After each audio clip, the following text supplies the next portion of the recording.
Hi hello friends, మీరు చూస్తున్నారు middle class Mahesh.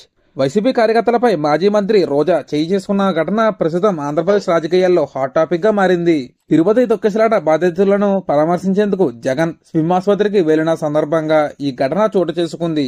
రోజా ఆసుపత్రికి చేరుకునే సమయంలో స్థానిక నేతలు, కార్యకర్తలు ఆమెకు దారి ఇవ్వకుండా అడ్డుకున్నారు. ఈ పరిస్థితి చూసి రోజా అసహనానికి గురై ఓ కార్యకర్తపై చేయి చేసుకున్నారు. ఘటనకు సంబంధించిన వీడియో నెట్టింట వైరల్ అవుతుండడంతో విమర్శలు వ్యక్తమవుతున్నాయి.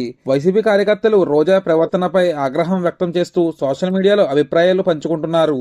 ఇలాంటి ఘటనలు పార్టీకి నష్టం కలిగించే అవకాశం ఉందని విశ్లేషకులు అభిప్రాయపడుతున్నారు. రోజా ప్రవర్తనపై ఇతర పార్టీలు తీవ్ర విమర్శలు గుప్పిస్తున్నాయి. ఈ ఘటనకు సంబంధించిన వీడియో వైసీపీ నేతల మధ్య విభేదాలు బయటపడుతుందని పలువురు అంటున్నారు. రోజా దీనిపై ఇంకా ఏ స్పష్టమైన వివరణ ఇవ్వకపోవడంతో పరిస్థితిని మరింత సంక్లిష్టం చేస్తోంది. తిరుపతి ఘటన బాధితులను పరామర్శించే సందర్భంలోనే ఇలాంటి వివాదం తలెత్తడం వైసీపీకి ప్రతికూలంగా మారింది. ఈ ఘటనపై జగన్ ఎలా స్పందిస్తారో, పార్టీలో ఏ విధమైన చర్యలు తీసుకుంటారో అన్నది రాజకీయ వర్గాల్లో చర్చనీయాంశంగా మారింది. మరి దీనిపై మీరేమంటారో కామెంట్ లో తెలియజేయండి ఫ్రెండ్స్. ఇటువంటి మరిన్ని ఇంట్రెస్టింగ్ విషయాలు ఎప్పటికప్పుడు నోటిఫికేషన్ పొందడం కోసం మన ఛానల్ ని సబ్స్క్రైబ్ చేసుకోండి. Thank you friends.